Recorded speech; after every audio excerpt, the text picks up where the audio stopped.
आज सचमुच I am feeling so rich from emotional perspectives and cultural perspectives.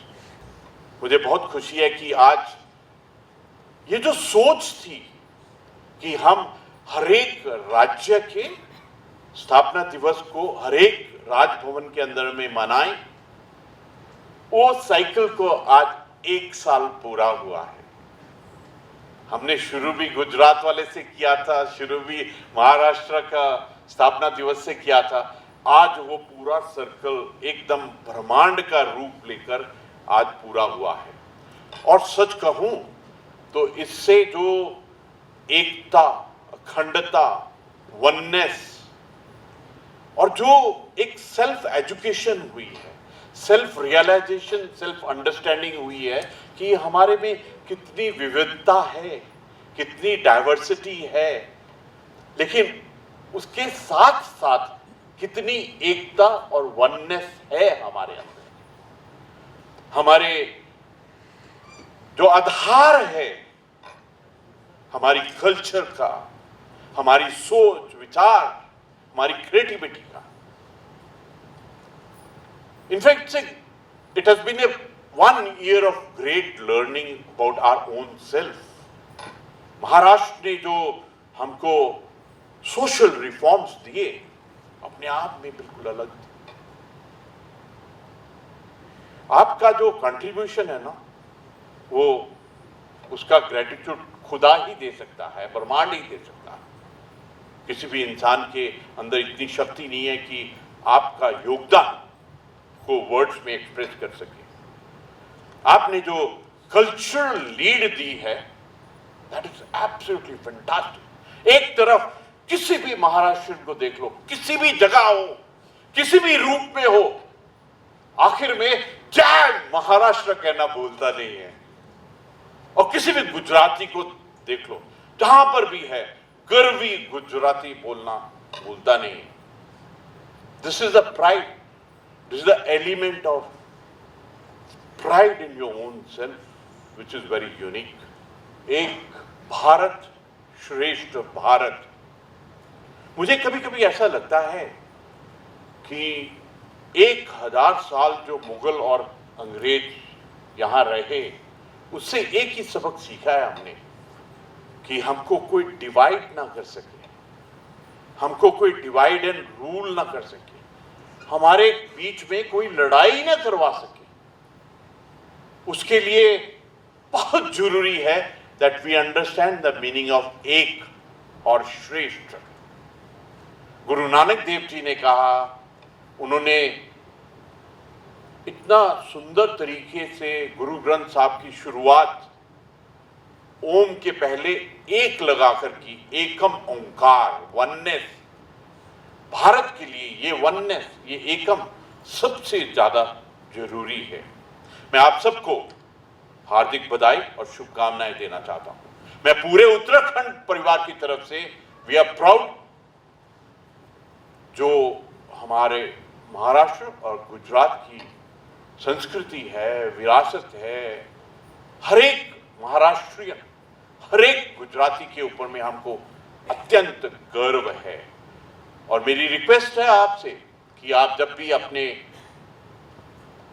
परिवार से, दोस्तों से, आपके गांव से, आपके पड़ोसियों से बात करें तो पूरा उत्तराखंड की तरफ से आज के स्थापना दिवस की शुभकामनाएं और बधाई दीजिए।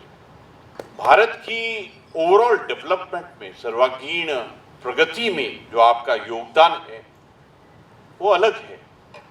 कभी कभी मैं सोचता हूं, जब मैं महात्मा गांधी जी को स्टडी करता हूं तो मैं सोचता हूं कि एक नमक से आंदोलन कैसे चलाया जा सकता है, ये पूरे दुनिया को सीखना पड़ेगा। एक नॉन वायलेंस, अहिंसा से लड़ाई कैसे जीती जा सकती है, ये गुजरात से सीखा जा सकता है। एक सत्य की खोज, एक्सपेरिमेंट विद द ट्रूथ, ये गुजरात से सीखा जा सकता है। पूरे भारत को इकट्ठा कैसे किया जाए, ये सरदार पटेल जी से सीखा जा सकता है।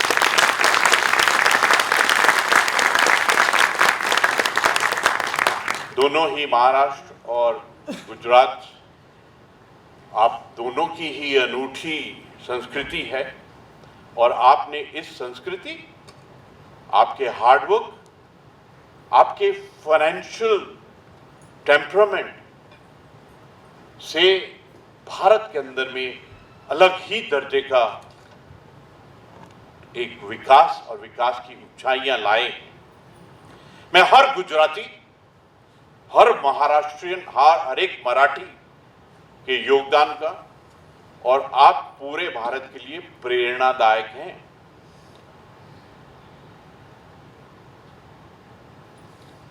लिखा तो बहुत कुछ था, पढ़ने का मौका नहीं मिला है, तो मैं कुछ एक बहुत सुंदर लिखा है आपके साथ साझा करना चाहता हूं। पहले गुजरात के बारे में। पश्चिम भारत में स्थित गुजरात अपनी समृद्ध संस्कृति, विरासत और परंपराओं के लिए जाना जाता है। यह राज्य भारत के कुछ सबसे महत्वपूर्ण ऐतिहासिक स्थलों और पर्यटकों के आकर्षण का केंद्र है,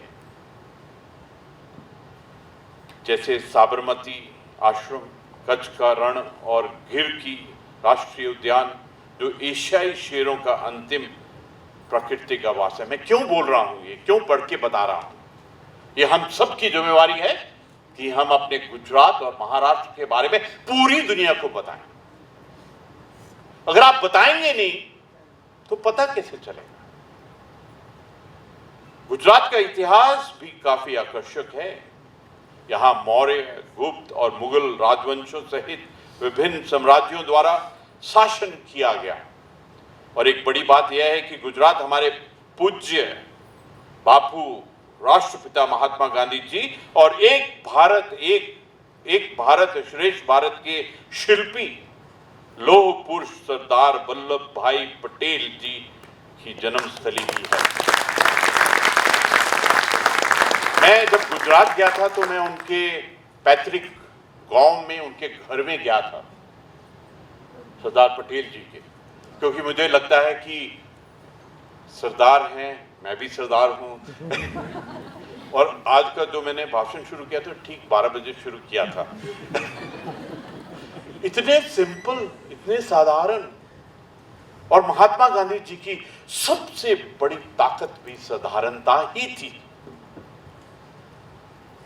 अगर मैं अभी महाराष्ट्र के बारे में नहीं पढ़ूंगा तो नाराज हो जाएंगे कुछ, तो इसलिए उनके बहुत सुंदर लिखा है। वहीं महाराष्ट्र भारत की वित्तीय राजधानी मुंबई का घर है। They have taught us financial capital, market, Sensex, revenue, investment, ये सब उन्हीं ने सिखाया है, जिसे सपनों के शहर के रूप में भी जाना जाता है। एक पंजाब के गांव से आता है साधारण व्यक्ति और वहां जाकर धर्मेंद्र बन जाता है। एक दिल्ली से आता है शाहरुख खान और वहां जाके शहंशाह बनता है। वहां जो जाता है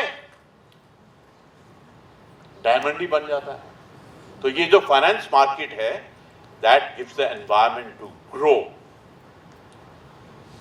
यह राज्य गेटवे ऑफ इंडिया, एलिफेंट गुफाओं एवं अजंता और एलोरा की गुफाओं जैसी प्रतिष्ठित स्थलों के लिए जाना जाता है, जिन्हें यूनेस्को की विश्व धरोहर स्थलों में के रूप में मान्यता प्राप्त है।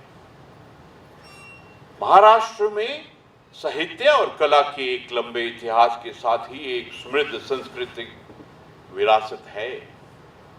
क्षेत्रफल के मुताबिक भारत में महाराष्ट्र तीसरे पायदान पर आता है, जिसमें 36 जिले मौजूद हैं। इसको संपन्न, धनी और व्यवस्थित राज्यों में गिना जाता है। यह बाल Gangadhar Tilak, who brought such a big revolution, इतने रिफॉर्म्स लेके आए, उन्होंने हमको सिखाया कि किस प्रकार